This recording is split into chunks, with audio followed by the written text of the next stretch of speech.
তো hello' friends সকল স্বাগতম মোৰ অনলাইন এডুকেশ্যন চেনেলে। সো ফ্ৰেণ্ডছ সকল আমাৰ যেটো তিনিটা বিভাগত যেটো পদ মুকলি হৈছে হেতু চাব পাৰে আপোনালোকে। जो প্ৰথমটো হৈছে যেটো এসএসএ বিশ্বনাথ ফালৰ পৰা আহিছে যেটো অৰ্গানাইজেচন চাব পাৰে এন্ড যেটো কেজিবিবি ফালৰ পৰা আহিছে এই যেটো পোষ্টটো এন্ড আমাৰ যেটো পোষ্ট নেমটো হ'ব full time assistant teacher and যেটো ভ্যাকেন্সি আহি পৰিছে হেতু এটা যেটো ক্যাটাগৰী আছাম জব চাব পাৰে এন্ড আমাৰ যেটো জব টাইপটো হেতু গভৰ্ণমেন্ট হ'ব কিন্তু এটো কন্ট্ৰাকচুৱেল হ'ব এন্ড জব লোকেশনটো হ'ব বিশ্বনাথ তাত হ'ব যেটো বিশ্বনাথ জুনে ভাগ কৰে তেওঁলোকৰ বাবে ভাল হ'ব যেটো বিশ্বনাথ আসামত এনে এপ্লিকেশন মোডটো হ'ব অফলাইন এন্ড এপ্লিকেশনৰ লাষ্ট ডেটটো হ'ব 20/6/2024 এন্ড ফ্ৰেণ্ডছ সকলৰ যেটো আপোনালোকৰ অফিচিয়েল লিংকটো দি আপোনালোকে তাত গৈ চাই ল'ব পাৰিব আমাৰ যেটো ইম্পৰ্টেন্ট ডেট চাব পাৰে এডভাৰটাইজমেন্ট যেটো ডিটেইলছ যেটো ৰিলিজ হৈছিলে হেতু 11/6/2024 এন্ড এপ্লিকেশনৰ লাষ্ট ডেটটো হৈছে 20/6/2024 এন্ড যেটো ক্যান্ডিডেট শৰ্টলিষ্ট ডেটটো আহিব হেতু 25/6/2024 এন্ড যেটো টোটাল ভ্যাকেন্সিজ আপোনালোকক কৈ দিছো মিনিমাম যেটো এটা ভ্যাকেন্সি আহি পৰিছে এন্ড যেটো এডুকেশন কোৱালিফিকেশন লাগিব চাই ল'ব পাৰে আপোনালোকে এসিস্ট্যান্ট টিচাৰৰ কাৰণে যেটো master degree in concerned subject with BEd and higher secondary TET so আপোনালোকে জানিছে যেটো মাস্টাৰ ডিগ্ৰী কৰিব লাগিব যেটো সাবজেক্ট বিএডত ল'ব বিএড আপোনালোকে পাস কৰিব লাগিব এন্ড চাই ল'ব আপোনালোকে কি লাগিব এন্ড যেটো বিলো 45 ইয়াৰ্স যেটো এজ লিমিটটো লেখা হৈছে সিলেকশন প্ৰসেস আপোনালোকে চাব পাৰিব এন্ড যেটো এপ্লাই কৰিব লাগিব হেতু অফলাইন হয় কেনেকৈ এপ্লাই কৰিব লাগিব আপোনালোকে যেটো অফিচিয়েল ওয়েবসাইটত গৈ আপোনালোকে চাব পাৰিব এন্ড আমাৰ যেটো নেক্সট ৰিকোয়াৰমেন্ট চাই লওঁ আহক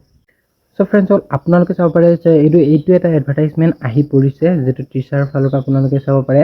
যেটো এসএসসি চিৰাঙৰ পৰা আহিছে যেটো post name full time teacher assistant যেটো ভ্যাকেন্সি আহি পৰিছে এইটো দুটা যেটো জব টাইপটো হ'ব গভৰ্ণমেন্ট যেটো কন্ট্ৰাকচুৱেল হয় এইটো সো জব লোকেশন হ'ব বড়ো বাজাৰ যেটো চিৰাঙত আসাম যেটো এপ্লিকেশন মোড হ'ব এইটো অফলাইন হ'ব যেটো এপ্লিকেশনৰ লাষ্ট ডেট এইটো 20/6/2024 যেটো অফিচিয়েল ওয়েবসাইট আপোনালোকক দি দিম এন্ড এইটো সেম আপোনালোকে চাব পাৰিব যেটো লাষ্ট ডেট আপোনালোকক কৈ দিছো এন্ড যেটো ভ্যাকেন্সি আহি পৰিছে হেতু দুটা যেটো হিষ্ট্ৰি 5 বিভাগৰ পৰা আহিছে এসিস্ট্যান্ট টিচাৰ যেটো সেকেন্ড হৈছে কেমিষ্ট্ৰি ফালৰ পৰা আহি পৰিছে যেটো আপোনালোকে চাব পাৰিব এডুকেশন কোৱালিফিকেশন অথনি যেটো কৈছে হেই সবটো লাগিব ইয়া চাবৰে master degree with subject with BEd and higher secondary TET যেটো experience teaching in UPSC level তো চাব পাৰে এক্সপেৰিয়েন্স লাগিব না যেটো এজ লিমিট সেম আপোনালোকে চাব পাৰিব সিলেকশন প্ৰসেসটো সেম হয় এন্ড আমাৰ যেটো নেক্সট ৰিকমেন্ড হেতু চাও আহক চিৰাং যেটো আহি পৰিছে হেতু আপোনালোকে চাব পাৰে যেটো এসএসসি চিৰাঙৰ ফালৰ পৰা আহিছে যেটো পোষ্ট নেম এসিস্ট্যান্ট টিচাৰ যেটো গভৰ্ণমেন্ট শান্তিপুৰ চিৰাঙত অৱস্থিত যেটো অফলাইনে হ'ব এন্ড যেটো 20/6/2024 যেটো লাষ্ট হ'ব টোটাল আপোনালোকে পাঁচটা যেটো এসিস্ট্যান্ট টিচাৰৰ ফালৰ পৰা যেটো পদ মুকলি হৈছে এন্ড আমাৰ যেটো এডুকেশন কোৱালিফিকেশন আপোনালোকে চাব পাৰিব সেম হয়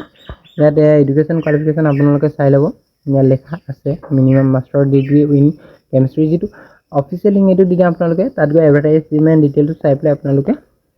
এপ্লাই কৰিব পাৰে এজ লিমিটটো সবেকে আপোনালোকে চাই ল'ব পাৰে ভিডিওটো কেনেকুৱা লাগিল কমেন্ট সেকশনত কৈ দিব আৰু যিমান পাৰে নিজৰ ফ্ৰেণ্ডসকলক শ্বেয়াৰ কৰি দিব